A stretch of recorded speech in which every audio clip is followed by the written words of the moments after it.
In today's world, people feel lost in a sea of ideas. Which ones should we accept?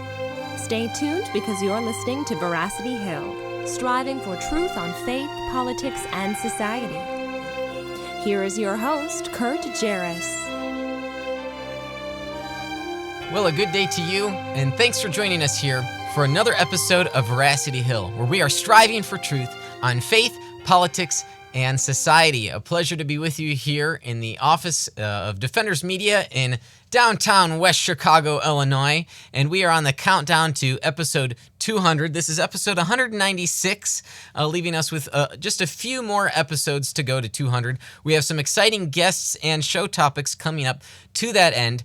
You may be asking, why are we counting down to 200? Yes, it's an important benchmark, but episode 200 is also presently scheduled to be the last episode of Veracity Hill. After that episode, we'll be going on an indefinite hiatus for as long as we can see. I've accepted a job at Faith Ascent Ministries down in St. Louis, Missouri. I was there this past week, and so the way that things are currently set up, the ministry of Veracity Hill will continue on.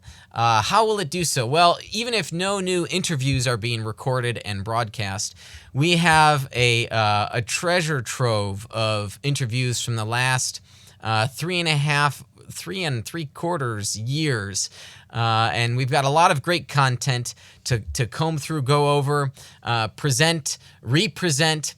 And so the ministry will continue with support of people like yourself, so the supporters and sponsors. As long as the support is still there, the ministry of Veracity Hill will continue on. So I want to encourage you, if you're a regular supporter, to continue supporting. Also, if you're not, but you really enjoy what Veracity Hill has brought to the apologetics community, to the internet community over the years, and you want to keep it going, please consider supporting us. You can go to our website, veracityhill.com, and begin your support today. On today's episode, I'm very excited for many reasons. Not because this is, yes, largely in part, this has been Holy Week, and we're doing an episode based on the resurrection, and whether that's a historical claim or whether Christians should just kind of believe it because it's a religious idea, something like that. I feel a sneeze coming on. Oh, fun. Oh, and it's going away. There it is. All right. All the fun times we've had sneezes or fire trucks or something happening here, Chris, huh? Well, because it's Holy Week and we're talking about the resurrection, we'll also be talking about the views that Mormons have on the first vision of Joseph Smith. And I'm no expert in that field. We've certainly brought on an expert, but really, there's another reason why I am enthusiastic about today's episode. I have been friends with our guest today for a number of years, and it seems like our friendship just continues to grow. And he is a scholar. He is a very accessible writer, a great apologist. And he spoke at the Defenders Conference last year on gospel differences. And I think largely in part of the coronavirus situation, but maybe from some of my influence as well. Maybe he has a beard that he is sporting, and it's for that reason I'm really excited to introduce our guest today, Dr. Rob Bowman. He is the founder and president of Faith Thinkers, which is a wonderful ministry, a lot of great resources at that website. Rob, thank you. Thanks for coming on. So good to see you and that beard. Well, thanks for having me and my beard on your show. Now, I was trying to recall, I wrote on Facebook at about noon time here locally that the last time you sported a beard was in the 90s. Did I remember correctly? I think that's about right, yes. Okay, good. So it's been a long time, and you've now been having this beard for how long? Oh, 2 or 3 months. Okay, that is just music to my ears, and I hope your lovely wife also enjoys the beard. Happy wife, happy life situation, of course. So hopefully that's all fine and good. And it just, I'll be honest, it looks fabulous. I really like it. So I hope you'll keep it. And if there are people already commenting here.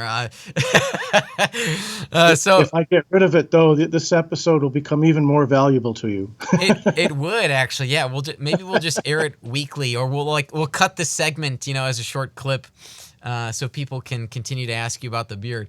Jorge Gill is watching, and he's enjoying the beard as well. He says, "Welcome to the club, gentlemen." Hey, now I've had this beard for a number of years, Jorge. For about 5 years, I think. Yeah. So I've enjoyed it, and I've been losing hair on top of my head, so I've had to grow it here. But okay, people are not tuning in to hear us banter about the beard. They want to know about the resurrection and also Joseph's first vision. Now, you have been what I would call a cult specialist for decades. You've published numerous materials. Why is it that you thought you needed to write a book, a treatise, or an argument on comparing and contrasting the claims of Christians about the resurrection of Jesus and the claims coming out of Mormonism about Joseph Smith and his first vision? Sure. Well, the idea of comparing the two comes from Joseph Smith himself. He was the one that drew a comparison between his first vision of God the Father and Jesus Christ in 1820 and the first vision of Saul of Tarsus, a.k.a. Paul the Apostle, when Paul saw Jesus on the road to Damascus. In the LDS scripture called Pearl of Great Price, there is a short book called Joseph Smith History, in which Joseph tells this story about his first vision and also about his visions of the angel Moroni. And he claims that he had a vision just like Paul did.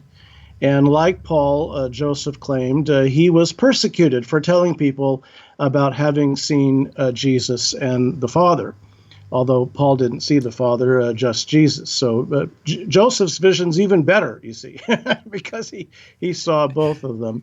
And according to the official account in this book, Joseph Smith History. So ever since then, Mormons have been making this comparison. They've argued that if you can believe the Apostle Paul, you shouldn't have any trouble believing the prophet Joseph. They have argued that any problems that you may claim to find in Joseph's accounts, because there are more than one, are similar to problems that you could find in the New Testament accounts of Jesus' resurrection appearances, and even specifically of his appearance to the Apostle Paul. So they've attempted to say, to use this as an apologetic device of their own to argue that the objections to Joseph's story are invalid because, or at least they should be for Christians, because supposedly the Bible has the same kinds of problems with regards to the resurrection appearances of Christ. So that really interested me because I am a biblical scholar by training, and I'm interested in the use of the Bible by groups like Mormonism and Jehovah's Witnesses. And so coming at it from that perspective, I took a close look at these arguments and these comparisons that the Mormons were making between Joseph's stories and the resurrection accounts in the New Testament, especially Paul's. Paul's gets a whole chapter in the book. And so that was really what led me to do the book. Okay, so therein lies the thesis or the problem that's posited here in what's going on. So maybe now let's take a step back. So our audience is largely evangelical Christian. So let's look at this. So I think they understand the resurrection claims, but maybe not the claims about Mormonism. So when we talk about Joseph's first vision, why is this an important event in the history as Mormons view it and the foundational claims of their religion? What's the big deal here? Right. Oh, and by the way, we should note, and the book was timed to come out at this particular juncture in history. This is the 200-year anniversary of Joseph Smith's first vision. It was prominently mentioned numerous times at the recent General Conference of the LDS Church that was just held about a week ago or so, week and a half ago maybe now. And They talk quite a bit about it, and it's getting a lot of attention because this is supposed to be the 200-year anniversary of the event. So for those that don't have some background on this, or maybe only a little bit, I'll just explain briefly what this is about. The LDS Church teaches that in the spring of 1820, Joseph Smith was seeking to know which church to join. He had been involved in a Protestant evangelical revival. He was disturbed by the fact that there were different denominations, all claiming to represent the true gospel. He wanted to know which church to join. He went into the woods near his home in Palmyra, Manchester area, New York, in the spring of 1820 to ask God which church to join. Boy, did he get an answer. God the Father and Jesus Christ both showed up personally, bodily, visibly to him, and Jesus told him that he should join none of the churches because they were all wrong and their creeds were an abomination in his sight. The LDS Church believes that this particular event was the inauguration of a new dispensation of Christianity, the beginning of the restoration of the true church and true Christianity and the fullness of the gospel. This is the event that kicks off the whole thing in the spring of 1820. So they see this event as enormously important. In fact, several LDS prophets since Joseph Smith have claimed that this is the second most important event in the history of the world, second only to the resurrection of Christ. Here we have another direct comparison between the resurrection and Joseph's first vision. So they regard this as a foundational event of enormous redemptive historical importance, as evangelicals might put it. It's the beginning of a new dispensation of the restored church. And so they have often said things like this: their whole faith rests on the truth of that vision. If it happened, the LDS Church is true. If it didn't happen, it's a fraud. And that's right. That's a correct assessment of the importance of the event, given the way Joseph described it in his official canonical account and the way LDS prophets have spoken about it in the last 150 years or so. Now, just quickly here, so you mentioned that the way Mormons believe in the what they call the Great Apostasy, that all these churches are their views are an abomination, their creeds, you said. So now I've had in my conversations with some Mormons, lay Mormons, I should say, I have heard this term many times, or phrase. They say, "Oh, well, I'm just like you," or "I believe what you believe." But now, if what you're telling me is the case, then that's not true, that they don't believe just what I believe. They, in fact, think that what I believe is an abomination. So maybe they want to say we believe the same thing on social matters or something like that, political, social issues. But when the rubber hits the road, it's not, and you're comparing these different camps, that's not the case. So that's something that maybe for people to be on the lookout for. Now, I think most Mormons think that they believe a lot of the same things that we do, but they believe more than we do. They have new or additional revelations that go beyond what we've been taught. And they do have issues with certain things that historic Christianity teaches, specifically the doctrine of the Trinity. They certainly reject the evangelical view of salvation by grace alone. So there are certain doctrinal differences, but their main concern there when they make these kinds of statements that you're talking about is they want to be recognized as Christians. They don't like being called a cult or heretical. By the way, I don't use the term cult in reference to religious groups, except those that commit mass suicide and things like that. I generally reserve the term for that. I refer to groups like Mormonism as heresies. They are heretical deviations of Christianity, and from an Orthodox perspective, that's, I think, the best way to describe them. But in any case, they don't want to be viewed that way. They want to be viewed as Christianity plus. They want to be viewed as the fullness of the gospel, they're not rejecting everything we believe, but they're saying we've got off track in some ways, and we're missing some very important things that they have. Mostly, they would say we're missing the priesthood. We're missing the power of the priesthood, the power to perform ordinances like baptism and the ordinances they perform in the temples in order to have spiritual power to be able to advance in their relationship with God. And so there are some similarities. So they certainly believe Jesus died on the cross and rose from the dead. For example, that's very important. I'm glad that they affirm those things. But then theologically, we are very, very different. Now, you had brought up a number of things there. I want to go back to the idea that you said they have the right view that either it happened or it didn't, and if it didn't happen, then it's all a fraud. There are some Christians today who would say the same thing about the resurrection, that if the resurrection of Jesus didn't happen, then it's all a fraud. There are some Christians that would believe in the resurrection even if it didn't happen historically. What's your take on that? Well, I don't know if I'm going to agree that there are Christians that believe in the resurrection but don't think it's historical. I think if you deny the historical truth of Jesus rising from the dead, you've excluded yourself from what is traditionally known as Christianity.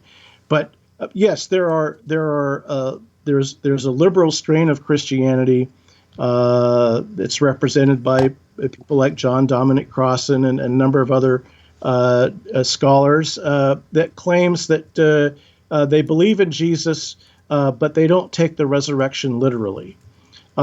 Frankly, the Apostle Paul would be aghast. He would say, if Christ has not been raised, your faith is in vain. So that's an important point. And I would agree that I would insist that if Jesus did not rise from the dead, then yes, Christianity is a fraud. If Jesus did rise from the dead, Christianity in some form must be the truth. It might be evangelicalism, it might be Mormonism, but there'd have to be some form of Christianity that is true, because the resurrection of Jesus proves that he is the Messiah, the Son of God. It proves that God was with him. It proves that what Jesus claimed for himself was true. It proves a lot of things if Jesus rose from the dead. If he didn't rise from the dead, then he was another failed Messiah. He was a false rabbi, a false teacher. I don't think there's any question that it's that cut and dried, it's that important. And similarly, if Jesus did appear to Joseph Smith in the woods in the spring of 1820, then Mormonism is true. But if he didn't, then it isn't. Okay, so I want to get into some of the meat here of looking at these claims. We do have people watching along, commenting about your beard. Kenneth says, you look great with that beard. Good to see you live, he says. Jonathan Hanna's wondering when a Kindle version may be coming out for your new book. It's going to be a while, yes. I don't know when that's going to happen. It might be toward the end of the year. It probably is the earliest that will happen. I wish I could be more specific. I can't be, but I would like it sooner rather than later. So I'm kind of giving the same sort of answer that Donald Trump has to give right now about when the country can be open again. I hope it'll be sooner rather than later, but I don't know when. Yeah, no, that's fair, and of course keep us posted on that as it rolls out. Okay, so when we think about these claims. Earlier, you were talking about how Mormons will compare the first vision with Paul or Saul and his experience. Yes. I'll be honest, I can immediately think of differences between the two accounts. Now, maybe that's because I'm a bit more familiar than maybe other people. What would you say, though, to a Mormon who says that these are just the same types of experiences? Well, Joseph claimed that he saw the Father and the Son appearing as two separately visible personages. That was the claim that he ended up making in any case in the official account. There are other accounts that give other stories. But, if he saw Jesus, then he saw Jesus. We don't get much in the way of details from the Apostle Paul as to what he saw. It's not very specific. He saw Jesus in a bright light, and we don't really know much more than that. So the question is, for me, how do we test these claims? How do we determine if there's anything to them? What sorts of things might we look for that would help confirm or corroborate or lend credibility to these claims? And what sorts of things might we look at that might call into question these claims?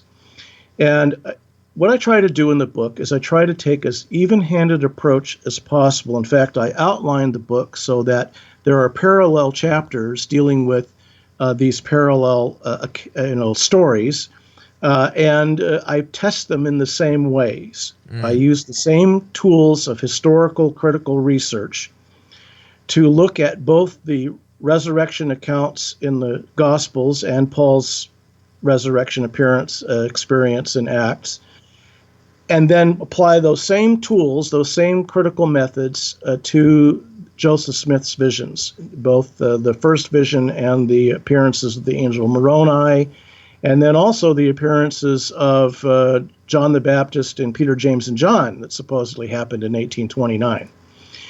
And so I try to apply those in a very even-handed way. The intent here is not to say if you can't prove it with 100% certainty, then it can't be true. No, we're not making any such claim.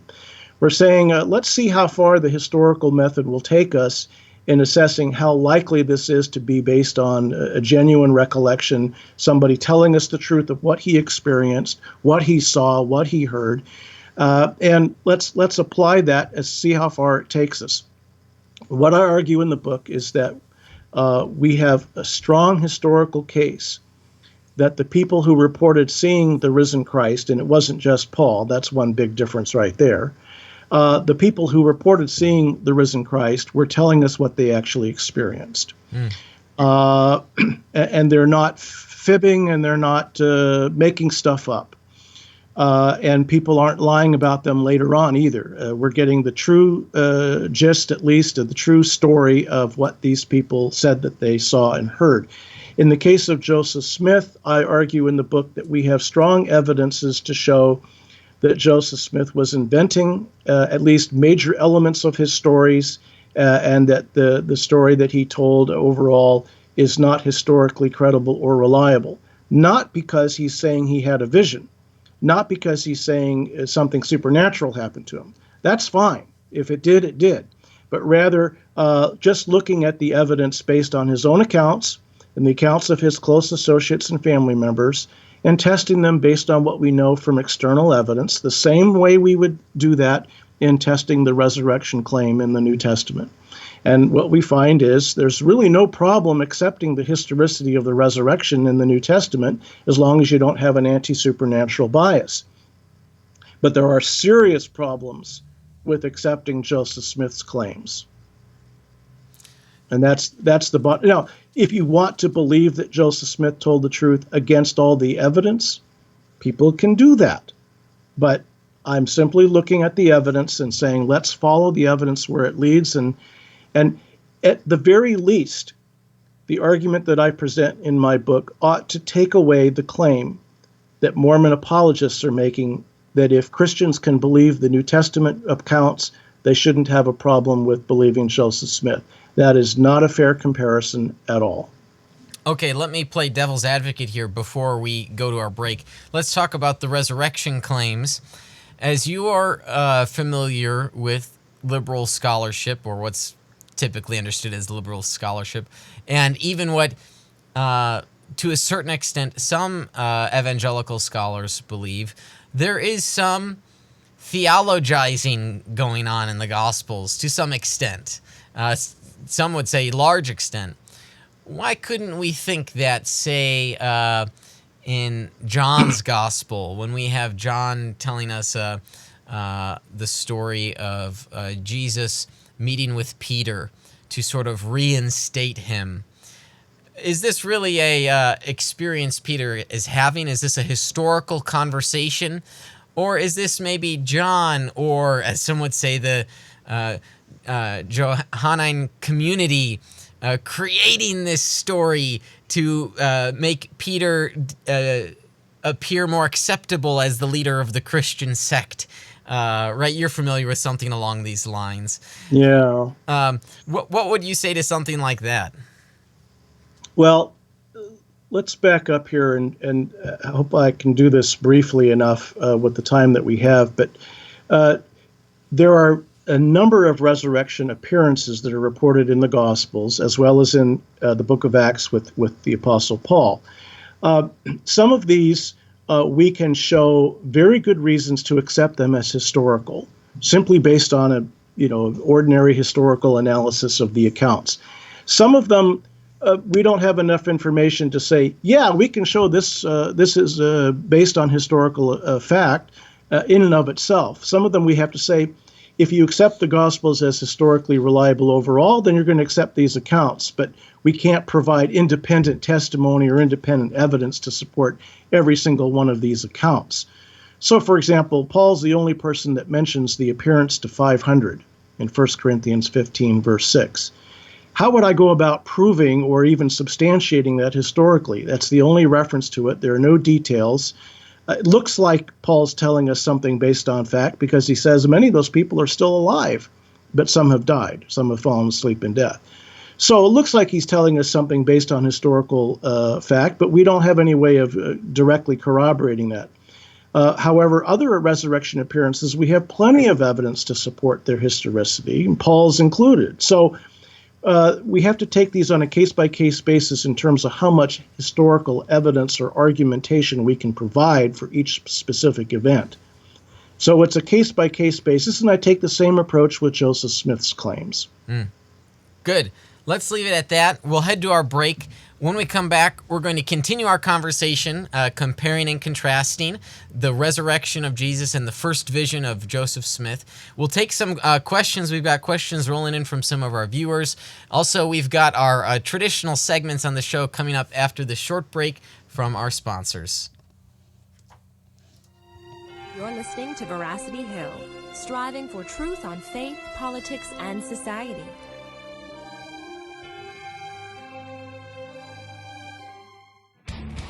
Evangelical Christians are talking about hell. What if we believe what we believe because we've always believed it? What if the gospel is really a matter of life and death? We want you to open your mind, open your Bible, and rethink hell. At rethinkinghell.com, evangelicals look at what the Bible says about hell, putting conventional and controversial views to the test. Let's say there's this Christian apologist. You love their message, but have trouble finding their videos, their articles, or social media posts. How do you stay connected to them? We're on it. Defenders Media uses the tools of the digital age to create content for your favorite apologists. We give them more screen time, more digital soapboxes, and more presence to deliver more of the content that you love. That's what we do. I know that social media is important to those of you who follow my work. Many respond to my videos and posts on Facebook and Twitter, but it becomes impossible after a while to keep up with it all and to continue with research. That's why I'm thrilled that we have found a solution, Defenders Media. Whether it's a website, whether it's printed material, whether it's a question on graphics, I cannot do what I do and reach my audience without the help of Defenders Media. They have been integral in helping me to reach my audience.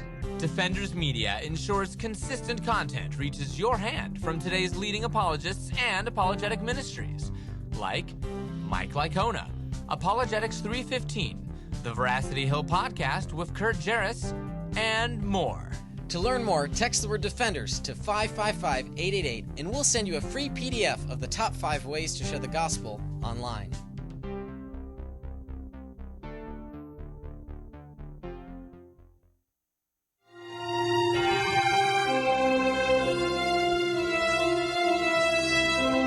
Thanks for sticking with us through that short break from our sponsors.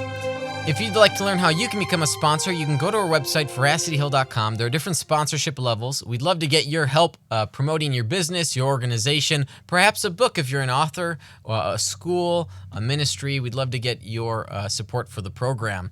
Also, if you enjoy the program coming to you week after week, please consider becoming one of our patrons. Patrons are folks that just chip in a few bucks each month, 5, 10, 20. We'd love to get your support in that way.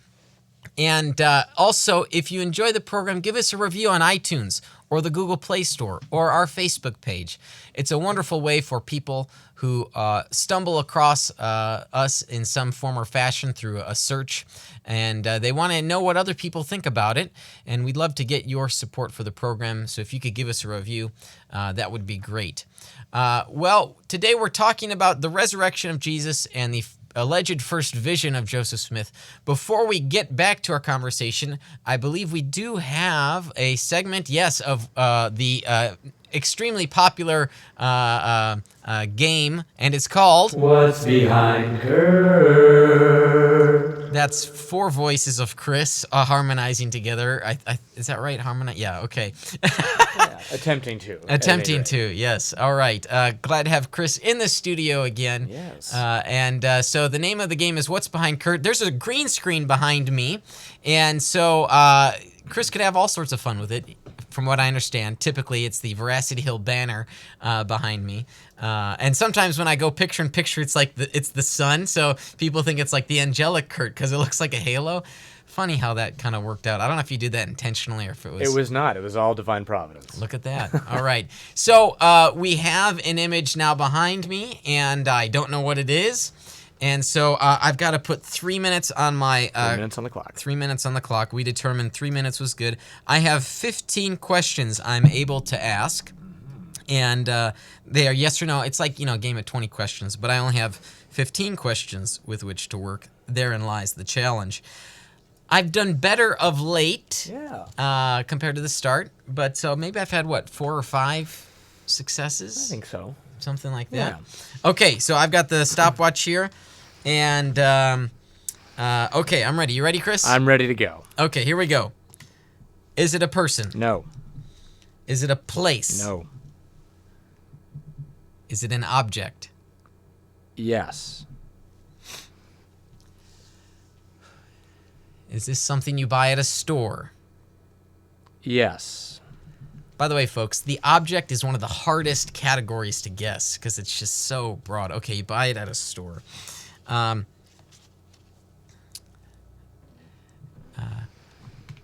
Is this product something I could go buy in the next 15 minutes? I don't have to go to Russia to buy it. It's sold in American stores. Yes. Okay. 5 questions done. Is this a product that I can eat? No. Okay. Oh, good golly. Is this a tech device? No. Oh, I'm going to have a hard time with this one. I'm going to lose. Only a minute has passed. Is this object something I would buy at a hardware store? Like Menards, Lowe's, or Home Depot? I don't think... Is this... I'm going to say no. Okay. Based on the content so of the question. not like home improvement object. No. Okay. Oh, boy. Is this have to deal with the entertainment industry? Does it have to deal with the... Like, is it a movie ticket? That's an example that clarifies the... Not primarily, no. Oh my goodness, I'm gonna lose badly at this one. I think so. There's gonna be. Wow. I think you're gonna find one of your questions nerfed you pretty bad there. Oh, brutal. I've got 1 minute to go. How many? What am I? You've got about 6 questions left. Oh gosh. Okay. Is this? Oh man. Is this a vehicle? Nope. Is it something we use in the office? Not to my knowledge, no. Oh my gosh. Oh, is this a game? Nope. Is this the worst segment of What's Behind Kurt I have ever participated It's in? not. I feel bad for you. I really do. I really do. Because I think you could have gotten this one. Is it a movie? I've Nope. got 15 seconds. A movie? No, No, it's not a movie. Not a movie. Is it a video game? You've already asked that. Video game? If you want to ask Oh, that. entertainment. Yeah, that's I got 3 seconds. Two questions. I give up. Okay. I lose. You lose. You got sound for that, right? I don't have any losing sounds. Oh, good. We'd be playing it every week. Okay, so what is it?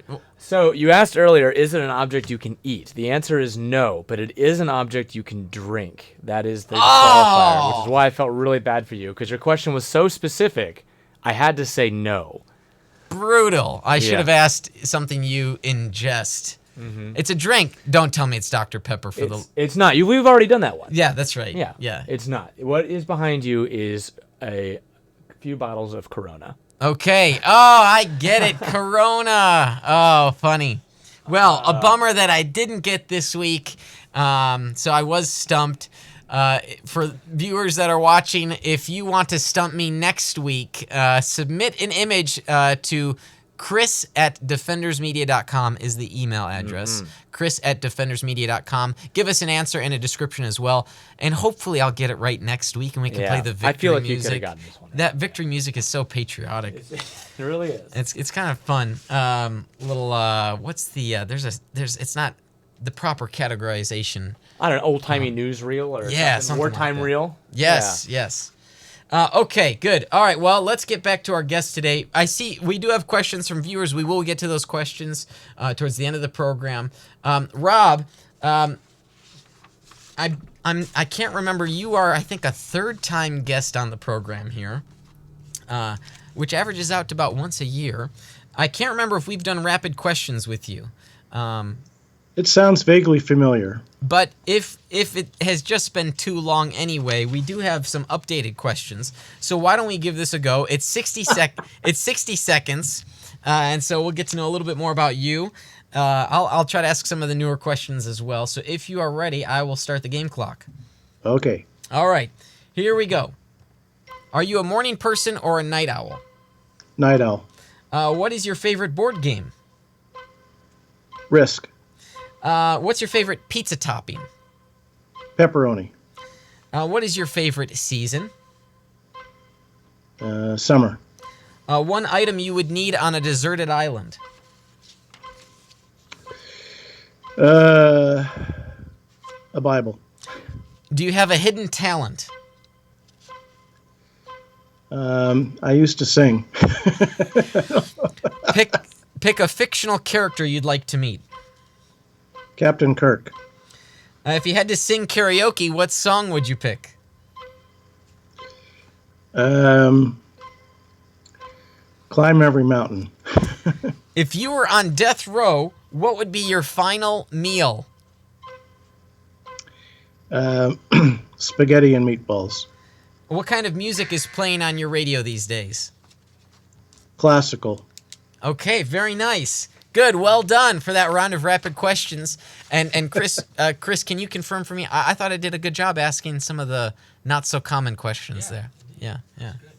I know Rob is a drinker of Dr. Pepper. He has a can on his desk there. It might be the diet version, but Dr. Pepper nonetheless. Well done. So we are kindred spirits. All the more so with the beard. I mean, it's great. Okay, so you'd like to meet Captain Kirk from the Star Trek series. Why would you want to meet him? What would you talk to him about? I don't know what I talked to him about, but I just always enjoyed that show. I watched it when I was a kid. I was pretty young when it came out, 9 years old, and I've always been a Trekkie. Yeah, space, the final frontier. And now President Trump has sort of brought the beginnings of the Space Force. It just sounds like something from fiction. So yeah, and then even the I don't want to say costumes, the outfits kind of look like Star Trek ones. So yeah, there's influence there. And in fact, there's actually a good a track record that Star Trek has brought about cultural phenomenons like, walkie-talkies and things like that that didn't exist back then. The tablet. The tablet. Yeah. Yeah. Right. Yeah. And I'm just waiting for teleportation. Is that the right? Transporter. Transporter. That's it. Yes. That's right. Beam me up, Scotty.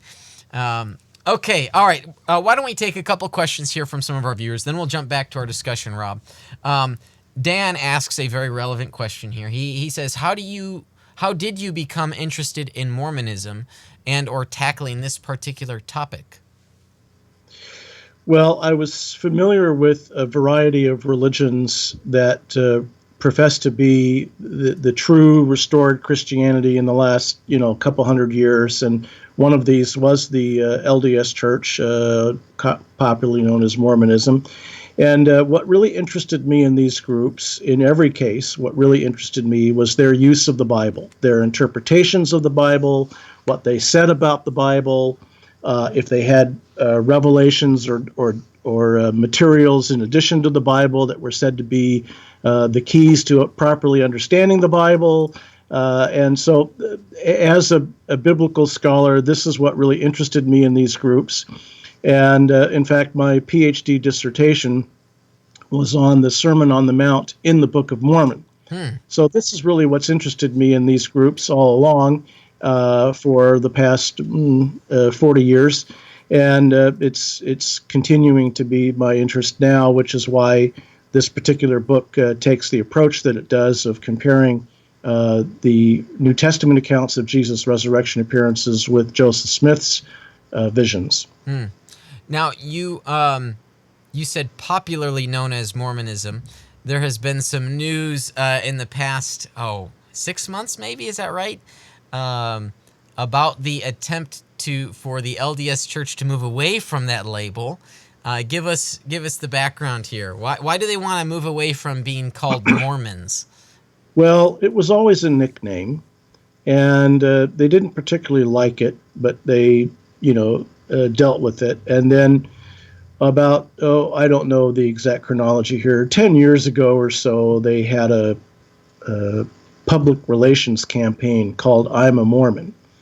And they had people, they have videos that they produced, very slick, very professionally done videos that were on YouTube and on their websites and things like that, where somebody would say, I'm a former fighter pilot and a ballet dancer, and I'm a Mormon, and, or whatever it was. It would be that.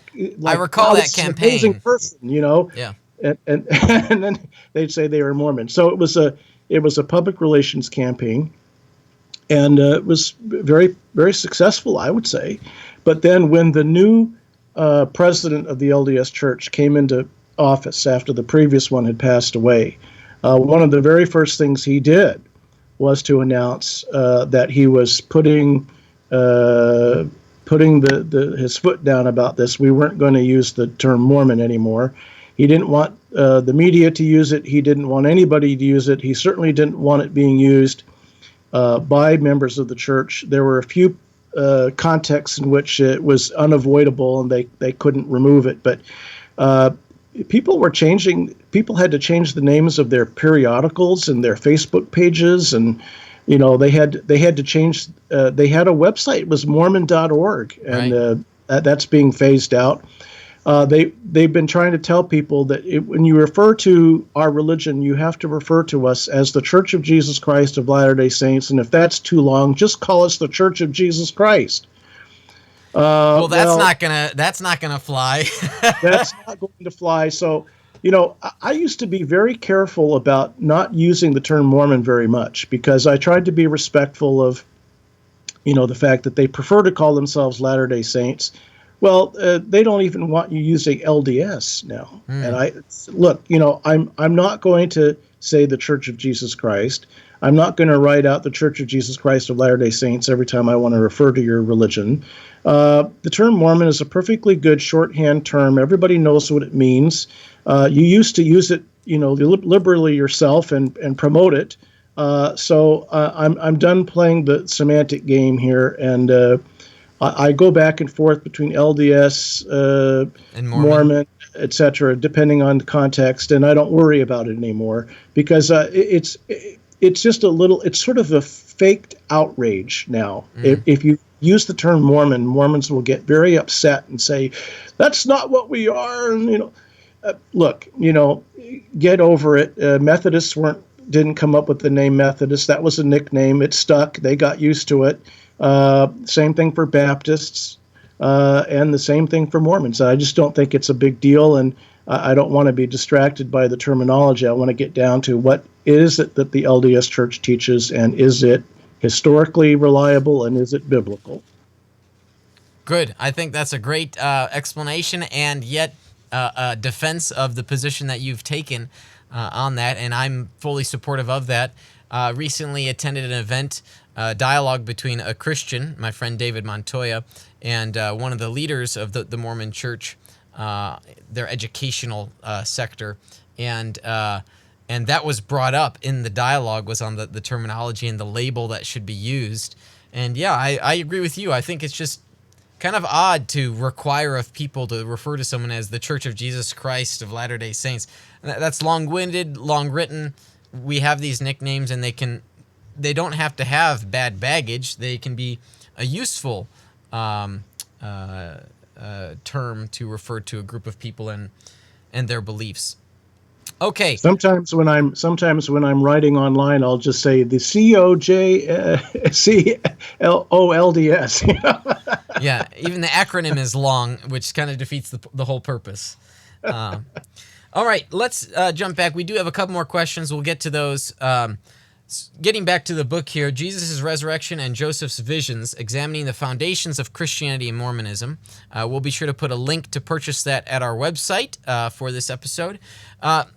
If you had to give us the core differences here, if you had 2 to 3 minutes on a skyscraper elevator, what would you tell people? Well, some elevator, if you're in a 4-story building, it's a quick ride. Let's suppose you're going up, decades of stories. What would you tell people on why they should really not buy into this idea that these are roughly equivalent experiences between the resurrection and Joseph Smith's first vision? Well, the first thing I would say is there are serious historical objections to Joseph's claims, his own account, the official account in their Mormon scripture of what happened. For example, he says that he was prompted to go pray in the woods and then had the vision after, in the wake of an unusual excitement of religion was the term he used, that started in his own hometown. Well, there was such an event, but it took place 4 years after he dates the vision. So that's a serious chronological hiccup. It's a serious problem because the setting of the vision itself is in question. On the other end of it, after the vision, Joseph claims that he was persecuted for years and years, telling people all about his vision, and they persecuted him for it. We know that didn't happen. Stephen Harper, who's the leading LDS scholar, historian, writing on the first vision, in his most recent book last year, admits it didn't happen. He says that when Joseph wrote that, he was basically suffering psychologically under the duress of the persecution that the saints were experiencing at the time in 1837, 1838, and it seemed to him like he'd always been persecuted, and that's what he was talking about when he wrote this account of what happened in 1820. So Harper admits it didn't happen. But if the revival didn't happen and the persecution didn't happen, why should we believe that the vision happened? That supposedly happened in between those two things. The other reason why we should be very skeptical of Joseph's claims is that they're all about what he personally experienced or witnessed, and he's in control of the entire narrative. On the few occasions when others supposedly were present, he had to be present too. So whereas in the New Testament, the resurrection appearances occur to various individuals and groups, No one's in control. No one is present at all of these events. Peter isn't there saying, "Hey guys, get together with me, and I'll let you see Jesus." Jesus is appearing to the two disciples on the road to Emmaus. Peter has nothing to do with that. Jesus appears to Mary Magdalene. Nobody else is in control of that. Jesus appears to Paul. The others that are present don't even see it, and none of the apostles are there when that happens. But all of the miraculous visions on which Mormonism is based, Joseph is the crux of the event. Joseph is the only one who experiences the first vision. Joseph is the only one who sees the angel Moroni, who supposedly revealed to him the presence of the gold plates that he translated into the Book of Mormon. Joseph had to be there when the three witnesses supposedly saw the angel, not the angel Moroni, but a different angel apparently, and the gold plates. Joseph had to be there when he showed the plates to the 8 witnesses. Joseph had to be there with Oliver when they got baptized by John the Baptist, and when they got ordained by Peter, James, and John. Joseph had to be there. So all of the visions on which Mormonism is based either happened to Joseph Smith alone or Joseph with somebody else at a place and time of Joseph's direction. Now this smells like it's just something that he is in control of from beginning to end. When you combine that with the fact that the basic facts around the vision, the first vision in particular, didn't happen, or didn't happen when he said it happened. These raise serious doubts about the historical credibility of his accounts. Few questions here. Kenneth is asking, sort of related to this that you're talking about right now. Kenneth asks, how do we deal with the issue that we can't cross-examine witnesses to the resurrection today, and that the scriptures say God chose certain witnesses? Critics say it sounds like the early Christian community controlled the narrative to protect it from critical scrutiny. So in the same way that you're saying Joseph Smith kind of controlled the situation, the setting, the narrative, maybe the early Christians did as well? Well, had they done that, then there are certain elements of the accounts that we get in the New Testament wouldn't be there. We wouldn't have women being the first eyewitnesses to the empty tomb. We wouldn't have Mary Magdalene being the first person to see the risen Jesus in the Gospel of John. We wouldn't have the Apostle Paul at all, because he was not part of the apostolic leadership of the church. He was an opponent of Christianity, and he was persecuting, not being persecuted at this point, he was persecuting Christians until he had the experience of seeing the risen Christ on the road to Damascus. So clearly, there was no control over the narrative. In fact, when Paul became an apostle, he was regarded with some suspicion or trepidation by many Christians because they knew he had been a persecutor of the church. Maybe he's trying to infiltrate them now or something. So it took some time before he was accepted, and some people never fully accepted him. So this is very different than what we have in the case of Joseph Smith, where he's the visionary par excellence. He has all these visions. He either has them alone or he has them with trusted associates on his timetable and his location that he chooses, and he's completely in control of the narrative at all times. That is not the case in the New Testament. Good. All right. Other question here from our mutual friend Ed. You held up a book by Stephen Harper, who's a scholar. Yes. Ed's wondering, who are the most prominent Mormon apologists these days? Is Farms, perhaps you can tell us who Farms is or was. He's wondering, is Farms still operating and influential? Well, Farms, which was the Foundation for Ancient Research in Mormon Studies, is now essentially defunct. It was subsumed into an organization called the Maxwell Institute, which was run by the Brigham Young University. Maxwell Institute has not been a leader in Mormon apologetics ever since this change happened. When the change happened, a new a periodical was started called The Interpreter, It was called the Mormon Interpreter. They had to drop the word Mormon from the title for the reasons that we discussed earlier. So the Interpreter is probably the leading periodical of LDS apologetics, and the leading Mormon apologetics organization is clearly Fair Mormon. It used to just be called Fair, and now it's called Fair Mormon. It's mainly lay people, but they bring in LDS scholars like Daniel Peterson and various individuals who come in and speak on their areas of expertise. And I've attended 2 or 3, I think it's 3 now, conferences of Fair Mormon. They're always held in like early August out in the Salt Lake area. Fair Mormon, they're going to have to change their name too. People. Couldn't hear you, sorry.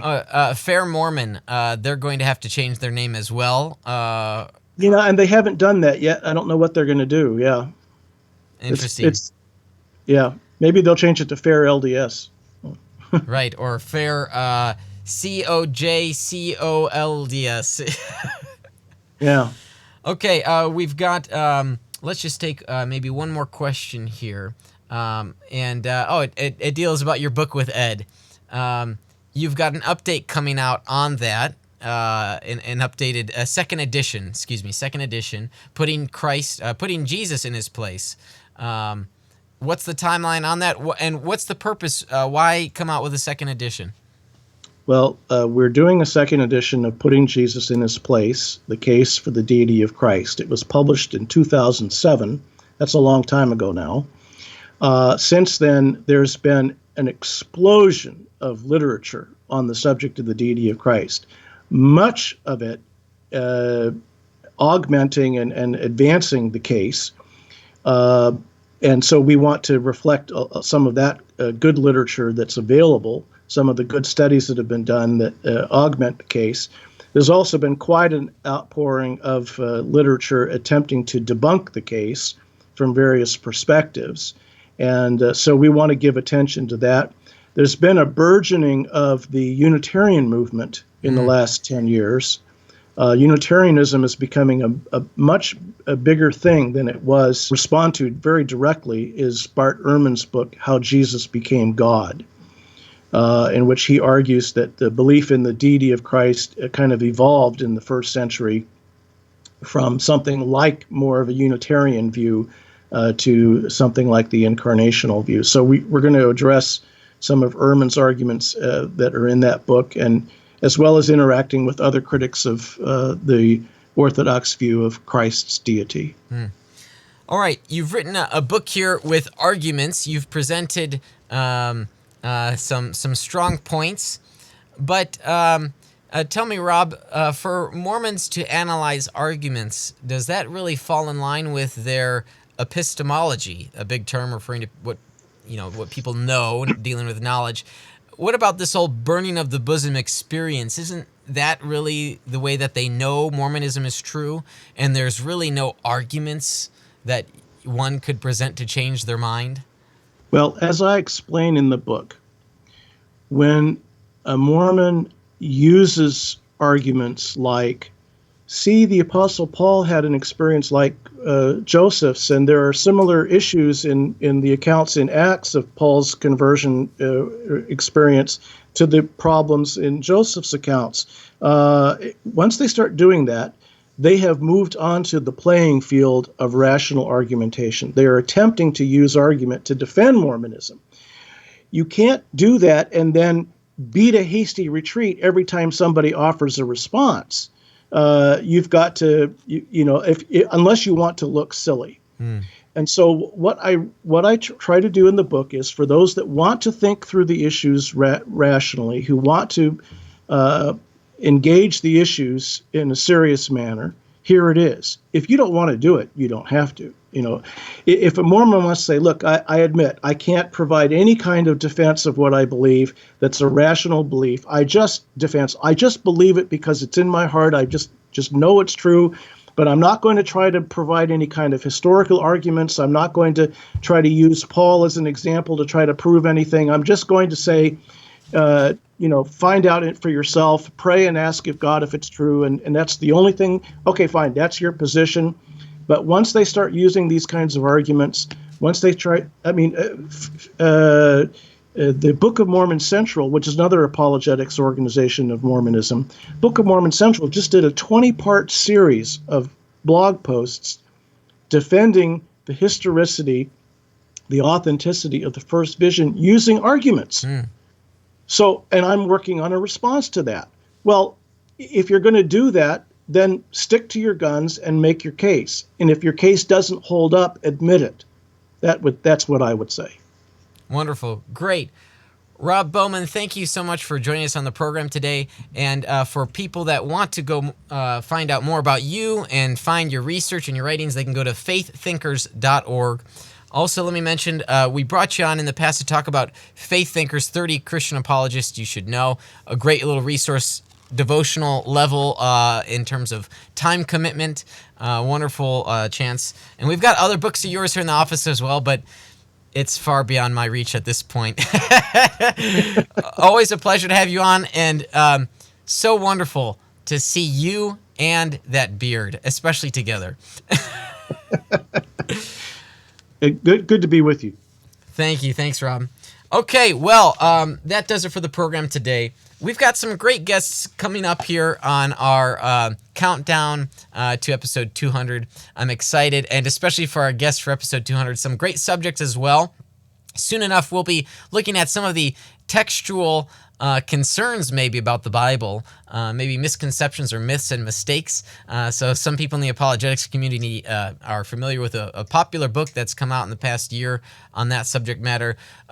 We've got another episode on Christian history coming up, and some other good subjects as well. All right, well, I am... Throughout the years of this program, I am so grateful for the continued support that we have had from our patrons, folks that have supported us month to month with their giving. And again, if you want to see the ministry of Veracity Hill continue on, please consider donating. Go to our website, veracityhill.com. I'm also thankful for the partnerships that we have with our sponsors. And they are Defenders Media, Consult Kevin, The Sky Floor, Rethinking Hell, the Illinois Family Institute, and Fox Restoration. I want to thank our technical producer, Chris, for all the fine work that he does week in and week out, and mostly when he's there here in the office. And thanks to Mark, our communications associate, for the work he does in coordinating our programs and sending out announcements. I want to thank our guest, Dr. Rob Bowman, for the accessible nature in which he conducts his research, his writing, and speaking and teaching. Again, go to faiththinkers.org to learn more about him and his work. And last, and certainly not least, I want to thank you for listening in and for striving for truth on faith, politics, and society. You've been listening to Veracity Hill, striving for truth on faith, politics, and society. This is a listener-supported program. For more resources, including past shows, visit veracityhill.com.